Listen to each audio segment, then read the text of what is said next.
இல்ல விஜய் தலைமையை ஏத்துக்கிட்டு எப்படி போவாங்க? ப்ரூவனா இருக்கிற ஒரு 6% வாக்கு வச்சிருக்கிற கட்சி அன்டெஸ்டடான விஜய் ஏத்துக்கிட்டு எப்படி போவாங்க? அதெல்லாம் அன்டெஸ்டட் அப்படின்றதெல்லாம் வேற கதை. ஸ்ட்ரென்த் தான். என்னோட பெல்ட்ல அவங்களுக்கும் பலம் இருக்குது, நாம் தமிழருக்கும் பலம் இருக்குது, ஒரு ஃபார்மேஷன் உண்டாகுது, போயிட்டு போறாங்க, அவ்வளவுதான். தனித்து போட்டி நேத்து கூட பேசுறாரு, அவர் அடிக்கடி சொல்லுவாரு, அப்புறம் மாத்தி சொல்லுவாரு, அது வேற கதை. அவரால திமுகவோட போக முடியாது, அதிமுகவோட போக முடியாது, பாஜகவோட போக முடியாது, காங்கிரஸோட போக முடியாது. மத்த யாரோட இவர் தானே பேசினாரு, அவரோட தம்பி அப்படி இவர் தானே பேசினாரு. அதுக்கப்புறம் தான் சண்டை வந்துருச்சு, பயங்கர சண்டை. சமாதானம் ஆகக்கூடாது, சண்டை சமாதானம். அதுக்கப்புறம் தொடர்ச்சியா தனிதான் 4 முனை போட்டின்ற மாதிரி தான் இருந்துச்சு. தமிழ்ல நிறைய பிரஸ் மீட்ல அவர் மாத்தியும் பேசியிருக்கிறாரு. நான் அடிக்கடி நான் சொல்லியிருக்கிறேன், வெற்றி பெற்ற திமுகவுக்கும் தோல்வி அடைந்த அதிமுகவுக்கும் இடையிலான வாக்கு வித்தியாசத்தை விட நான் அதிகமான ஓட்டை வாங்கியிருக்கிறேன்.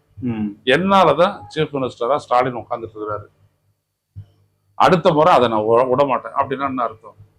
என் வாக்கு சதவிகிதம், என் பலத்தை நான் பயன்படுத்துவேன், ஸ்டாலினை தோற்கடிக்கிறது தானே அர்த்தம். யாருக்கு பயன்படுத்துவாரு?